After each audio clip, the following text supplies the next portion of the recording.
ಸ್ನೇಹಿತರೆ, ಸ್ವಾಗತ ಸುಸ್ವಾಗತ. ನಿಮ್ಮೆಲ್ಲರಿಗೂ ಆತ್ಮೀಯವಾದ ಸುಸ್ವಾಗತ. ಇದು ಬಿಡದಿ ರೈತರು, ಬಿಡದಿ ಜನಗಳು, ಬರೀ ಬಿಡದಿಗೆ ಒಂದು ಸೀಮಿತ ಅಲ್ಲ.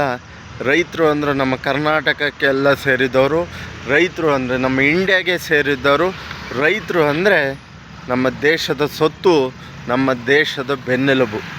ಹಾಗಾಗಿ ಬಿಡದಿ ರೈತರ ಸಪೋರ್ಟಿಗಾಗಿ ನನ್ನ ಚಿಕ್ಕ ಈ ಬಡ ಮುತ್ತಣ್ಣನ ಒಂದು ವಿಡಿಯೋ ಮಾಡ್ತಾಯಿದ್ದೀನಿ. ಜನಗಳು ರೈತರ ಪರಿ ಧ್ವನಿ ಎತ್ಬೇಕಣ್ರಿ. ಬಿಡದಿಲ್ಲಿ ಮಾಡಿದ್ದಾರೆ, ನಮ್ಮೂರಲ್ಲಿ ಅಲ್ಲ, ನಮಗೇನಾಗಬೇಕೈತೆ? ಇವತ್ತು ಬಿಡದಿ, ನಾಳೆ ನಿಮ್ಮೂರು, ನಾಳೆ ಮತ್ತೊಂದೂರು. ರೈತರಿಗೆ ಇಷ್ಟವಿಲ್ಲದ ಟೌನ್ಶಿಪ್ ಏಕೆ? ತಾತ ಮುತ್ತಾತ ಕಾಲದಿಂದ ಜಮೀನು ಬಂದಿರ್ತವೆ, ಅದರಲ್ಲಿ ದುಡ್ದು ತಿಂದೇ ಇರ್ತಾರೆ. 2 ಕೋಟಿ ಕೊಟ್ರಿ, 3 ಕೋಟಿ ಕೊಟ್ರಿ, ಸರಿ ಕೊಟ್ರಿ, ಅದನ್ನು ಹೊರಗಡೆ ಹೋಗೋ ಒಂದು ಮನೆ ಬೆಂಗಳೂರಲ್ಲೋ ಎಲ್ಲೋ ತಗೊಂಡು ಅವ್ರಿಗೆ ಜೀವನ ಮಾಡೋಕ್ಕಾಗುತ್ತೇನ್ರಿ? ಈ ಸ್ವಚ್ಛ ಹಸಿರು ಗಾಳಿ ಸಿಗುತ್ತಾ? ಈ ಉತ್ತಮವಾದ ನೈಸರ್ಗಿಕವಾಗಿ ಬಂದಂಥ ಆಹಾರಗಳು ಸಿಗ್ತವನ್ರಿ? ಅವರಿಗೆ ಆ ನೆಮ್ಮದಿ ಕೊಡೋಕ್ಕಾಗುತ್ತಾ? ಆ ಮಣ್ಣಲ್ಲಿ ಉಳುಮೆ ಮಾಡಿ 16 ವರ್ಷದಿಂದ ವಂಶ ಪಾರಂಪರೆಯಾಗಿ ಬಂದಂಥ ಜಮೀನನ್ನು ಬಿಟ್ಟು, ಆ ಪ್ರೀತಿ, ಆ ಗೌರವವನ್ನು ಬಿಟ್ಟು, ನಿಮ್ಮ ಒಂದು ದುಡ್ಡಿನ ಆಸೆಗೆ ರೈತರು ಜಮೀನು ಬರ್ಕೊಡ್ಬೇಕಣ್ರಿ. ರೈತರು ನಿಮಗೆ ನಿಮ್ಮ ರಿಯಲ್ ಎಸ್ಟೇಟ್ ದಂಧೆಗೋಸ್ಕರ ನಮ್ಮ ರೈತರು ಜಮೀನು ಬಿಟ್ಕೊಡ್ಬೇಕಾ? ಇದು ಕೇವಲ ಒಂದು ವಿಡಿಯೋ. ಇವನಿಂದ ಏನು ಸಾಧ್ಯ ಅಂತ ತಿಳ್ಕೊಬೇಡಿ.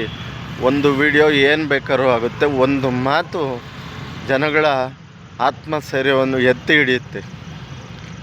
ನಿಮಗೆ ಬೇಕಾದಾಗ ನಿಮ್ಮ ರಿಯಲ್ ಎಸ್ಟೇಟ್ ದಂಧೆಗೋ ಇಲ್ಲ ನಿಮ್ಮ ದುಡ್ಡು ಮಾಡುವ ಒಂದು ಚಟಕ್ಕೋ ನಮ್ಮ ರೈತರು ಜಮೀನು ಬೇಕಣ್ರಿ. ಎಷ್ಟೋ ಅವರ ಪ್ರೀತಿ ಇರುತ್ತೆ, ಎಷ್ಟೋ ಅವರ ಒಂದು ಕಷ್ಟದ ದಿನಗಳಿರ್ತವೆ. ಒಂದು ಸರಿ ಬೆಳೆ ಬರುತ್ತೆ, ಬೆಳೆ ಹೋಗುತ್ತೆ, ಅದನ್ನೆಲ್ಲ ಸಹಿಸ್ಕೊಂಡು ಲಾಸು ಲಾಭ ಅನ್ನೋ ಇಲ್ದಲೇ ಉಳುಮೆ ಮಾಡ್ಕೆ ಬಂದಿದ್ದ ವಂಶ ಪಾರಂಪರೆ ಜಮೀನ ನಿಮಗೆ ಬಿಟ್ಕೊಡ್ಬೇಕಾ? CM ಅವರೇ, ಎಚ್ಚರವಿರಲಿ. ನೀವು ಒಬ್ಬ ಬಡ ರೈತರ ಮಗನಾಗಿ ಬಂದಂಥವರು. ನೀವು ರೈತರ ಕಣ್ಣೀರಿನ ಶಾಪ ತಲುಪುತ್ತೆ. ರೈತರ ಕಣ್ಣೀರಿನ ಶಾಪ ಕಾಂಗ್ರೆಸ್ ಸರ್ಕಾರಕ್ಕೆ ತಲುಪಬಾರ್ದು.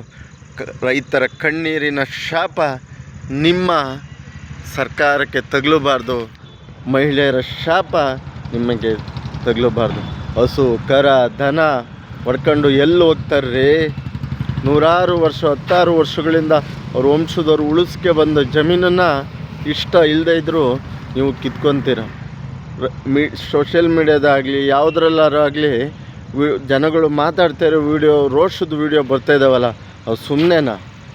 ಅವ್ರು ಕೊಡೋಕ್ಕೆ ಇಷ್ಟ ಇದ್ದು ನಾಟಕಕ್ಕೋಸ್ಕರ ಮಾಡ್ತಾರಣ್ರಿ. ರೈತರು ಜಮೀನು ಕಿತ್ಕೊಳಕ್ಕೆ ಹೆಂಗಾರು ನಿಮಗೆ ಮನಸ್ಸು ಬರುತ್ತೆ? ಹುಷಾರ್. ದಯವಿಟ್ಟು ಯೋಜನೆ ಬಿಡದಿ ಟೌನ್ಶಿಪ್ ಯೋಜನೆ ಕೈ ಬಿಡಿ.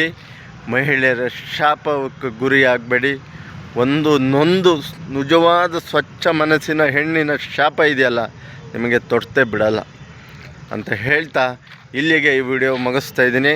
ನನ್ನನ್ನು ಹೊಡೆದ್ರೂ ಪರವಾಗಿಲ್ಲ, ಕೇಸ್ ಹಾಕಿದ್ರೂ ಪರವಾಗಿಲ್ಲ, ಮತ್ತೊಂದು ಮಗದೊಂದು ಮಾಡಿರೋ ಪರವಾಗಿಲ್ಲ, ರೈತರ ಪರವಾಗಿ ವಿಡಿಯೋ ಮಾಡೇ ಮಾಡ್ತೀನಿ. ದಲಿತರ ಪರವಾಗಿ ವಿಡಿಯೋ ಮಾಡ್ತೀನಿ ಅಂತ ಹೇಳ್ತಾ ಇಲ್ಲಿಗೆ ಈ ವಿಡಿಯೋ ಮುಗಿಸ್ತಾ ಇದ್ದೀನಿ. ಸಾರ್ವಜನಿಕರಲ್ಲಿ ವಿನಂತಿ, ರೈತರ ಪರವಾಗಿ ಇಲ್ಲಿ ಶಾಂತಿಯುತವಾಗಿ ಮಾತಾಡಿ ಅಂತ ಹೇಳ್ತಾ ಇಲ್ಲಿಗೆ ಈ ವಿಡಿಯೋ ಮುಗಿಸ್ತಾ ಇದ್ದೀನಿ.